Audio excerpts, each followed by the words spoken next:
نوائے ضیاء کے ساتھ پروفیسر ضیاء۔ ایک اہم سوال جو ایک پولیٹیکل سائنس کے طالب علموں کے لیے یا آئین کے طالب علموں کے لیے ضروری ہوتا ہے سمجھنا، وہ ڈیوٹیز کا کانسیپٹ ہے۔ اگر ہم آسان لفظوں میں سمجھنا چاہیں تو جو رائٹس اینڈ ڈیوٹیز ہے، اس کو کہا جاتا ہے کہ ایک کوائن کے دو رخ ہیں، یعنی کہ اگر حقوق لوگوں کے لیے حاصل کرنا ضروری ہے یا اپنی ترقی اور خوشحالی کے لیے لوگ حقوق کے بغیر جو کوئی معنی و مفہوم حاصل عملی طور پر اختیار نہیں کر سکتے، تو وہاں پر جا کر جو ہے وہ ریاست کا نظم و نسق جو ہے وہ اس وقت تک مستحکم اصولوں پر قائم نہیں ہو سکتا جب تک جو ہے وہ افراد جو ہے وہ فرائض کی ادائیگی کے نہ کرے۔ تو اس اگر ہم اس کو سمجھنا چاہیں کہ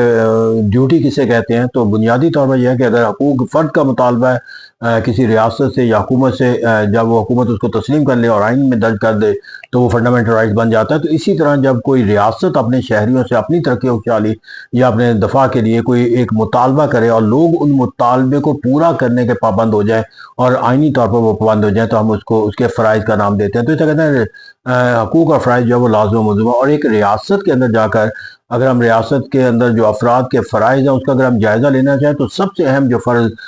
ایک فرد پر گردانا جاتا ہے کہ وہ اپنے حقوق کے استعمال کے لحاظ سے اپنی سوچ اور فکر اور عمل کا دائرہ کار جو ہے وہ اس حد تک اپنے آپ کو پابند رکھے کہ اس کے جو حق ہے اس کے استعمال کے لحاظ سے کسی دوسرے کا حق جو ہے وہ نہ مجروح ہو، یا اس کے حق کے استعمال کے نتیجے کے اندر ریاست اور حکومت کے مفادات کو جو ہے وہ کوئی نقصان پہنچنے کا کوئی اندیشہ پیدا نہ ہو۔ مثال کے طور پر تحریر و تقریر کی آزادی ہے، نقل و حرکت کی آزادی، تو ایسی سرگرمی نہیں کی جا سکتی جہاں پر جو ہے وہ اس سرگرمی کے نتیجے کے اندر جو ہے وہ دوسرے لوگوں کے لیے یا حکومت کے لیے جو ہے وہ مسائل پیدا یا اس کے مفادات کو نقصان پہنچنے کا کوئی اندیشہ۔ اور یہی مذہبی حقوق سے متعلق ہے، یہی معاشیت کے لحاظ سے، اور یہی پولیٹیکل رائٹس کے لحاظ سے۔ تو اسے کہتے ہیں ہم فرائض کی جو ایک کانسیپٹ ہے اس کو ہم ایک وسیع پیرائے کے اندر بیان کرتے ہوئے، تو ایک لائن بھی کافی تھی، اور وہ یہ کہ ایسے تمام تقاضے جو ایک ریاست اپنے شہریوں سے کرتی ہے اور جن تقاضوں کی ادائیگی ریاست کے وقار، احترام، ریاست کی طاقت اور تحفظ کے لیے ناگزیر ہے، اس کی ادائیگی جو ہے وہ ایک فرائض کے دائرے میں آتا ہے۔ اور اس وسیع تر مفہوم یعنی کہ حق جو ہے وہ ایک اپنے ساتھ فرض رکھتا ہے، اور حق کا استعمال جو ہے وہ اسی وقت کیا جا سکتا ہے جب فرض کی ادائیگی کا تصور جو ہے، اسی لیے کہا جاتا ہے کہ حقوق اور فرائض جو ہے وہ لازم و ملزوم ہے۔ لیکن ہم اس کے ساتھ ساتھ اگر فرائض کے دائرہ کار کو ایک عام پیرائے کے اندر دیکھنا چاہیں، تو دراصل یہ وہ سرگرمیاں جو ریاست کے اندر سب سے پہلا جو تصور کیا جاتا ہے ٹیکسوں کی ادائیگی کا تصور ہے۔ اب ٹیکس ریاست جب کوئی نظم و نسق چلاتی ہے تو اس نظم و نسق کو چلانے کے لیے ضروری ہوتا ہے کہ وہ اس کے پاس وسائل اور لوگ جو ہے وہ ٹیکسز کا نظام جو حکومت استوار کرتی ہے اس پر عمل درآمد کر کے اس کے مطابق اپنے سرگرمیوں کو ترتیب دے کر جو ہے وہ اپنا فریضہ جو ہے وہ سر انجام دے۔ اس طرح غرض ہے کہ جب کوئی فرد ٹیکس کے نظام سے اپنے آپ کو جو ہے وہ کسی پہلو سے کنارہ کش کرتا ہے، تو دراصل وہ ریاست کے ساتھ جو ہے وہ اپنے فرائض کی ادائیگی کے لحاظ سے کوتاہی کرتے ہیں۔ اسی طرح ہم نے جو ایک اور تصور دیکھا کہ ووٹ کا استعمال ہے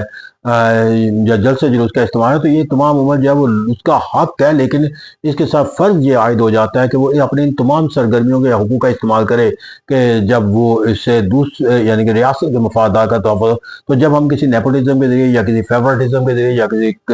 انسٹنکٹ کے ذریعے یا کسی دباؤ کے ذریعے اپنے ووٹ کا حق استعمال کر رہے ہوتے ہیں، تو دراصل یہ فرائض کی ادائیگی کے لحاظ سے جو ایک منفی سوچ اور فکر کا عکاسی کرتا ہے، یا فرائض کی ادائیگی کے لحاظ سے ہماری ناکامی کا ایک آئینہ دار ہوتا ہے۔ اور ریاست کی ترقی و خوشحالی کے لیے جہاں حقوق کا استعمال کرنا ضروری ہے، وہاں پر اس کے ساتھ ساتھ فرائض کی ادائیگی کا جو تصور ہے وہ بھی ناگزیر ہے۔ یہاں پر جا کر اگر ہم ایک اور وسیع پیمانے پر جو فرائض کا تصور جو ہے وہ اختیار کرنا چاہتے ہیں، تو ریاست کے اندر جو شہریوں کے جو فرائض ہیں وہ اندرونی طور پر بھی ہیں اور بیرونی طور پر۔ اندرونی طور پر کیا ہے کہ وہ قانون کا جو ہے احترام کریں، قانون کے مطابق اپنی تمام سرگرمیوں کا جو ہے وہ مربوط بنائے، ریاست کے اندر امن و امان کو قائم کرنا اور کسی ایسی سرگرمی سے اپنے آپ کو کنارہ کش کرنا جس سے امن و امان یا ریاست کے مفادات کو نقصان پہنچنا، یہ اس کے بنیادی فرائض میں شامل ہے۔ پھر اندرونی اس کے ساتھ ساتھ جو بیرونی اس کے آ جاتے ہیں کہ ریاست کے دفاع کے لحاظ سے اس کا ایک بنیادی فریضہ ہے کہ اگر ریاست کو کسی بیرونی دشمن کے ساتھ اس کا مقابلہ کرنا ہے اور اس کے لیے جو ہے وہ ریاست کسی فرد سے کوئی تقاضا کرتی ہے، حتیٰ کہ اس کے اپنی زندگی کے لحاظ سے بھی اگر اس کی قربانی کا تقاضا کرتی ہے، تو ریاست کے ہر شہری پر فرض ہے کہ وہ اپنے وطن کے دفاع کے لیے جو ہے اس کے تحفظ کے لیے جو ہے وہ ایک اپنا کردار جو ہے وہ اپنی زندگی کے قربانی دے کر بھی اگر اسے کرنا پڑے تو ادا کرے۔ پھر اسی طرح جو ہے وہ ایک پیٹرولزم کا کانسیپٹ ہے کہ ریاست کے ہر فرد پر لازم ہے کہ وہ اپنی سوچ اور فکر و عمل کا ہر زاویہ جو ہے وہ ریاست کے